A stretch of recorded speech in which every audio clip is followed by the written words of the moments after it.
এই যে এটা আমাদের নতুন বাড়ি একটা, আর তোমাদের বাইরেটাও দেখাবো, চলো।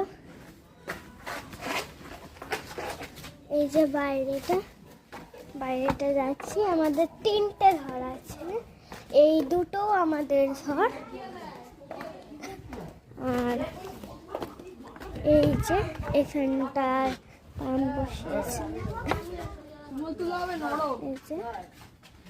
আর এখন আমরা ঘরে যাবো একটু। এই যে দুটো বাচ্চা। আর এখন আমাদের অল্প একটু জায়গা আছে, ওইখানে মাঠ, একটু একটা বড় জায়গা আছে। আর ওইখানটা একটা জিনিস, মাঠের মতন একটা জিনিস আছে, ওখানে খেলাও যায়। আর ওইখানটা যাওয়া যাচ্ছে না, কেন কি এখানে একটা দরজা নেই, যাওয়ার রাস্তাই নেই। এখানে ঠাম্মি নারকেল ছুড়াচ্ছে। আর পরের ভিডিওতে দেখিয়ে দেবো পুজোটা হচ্ছে।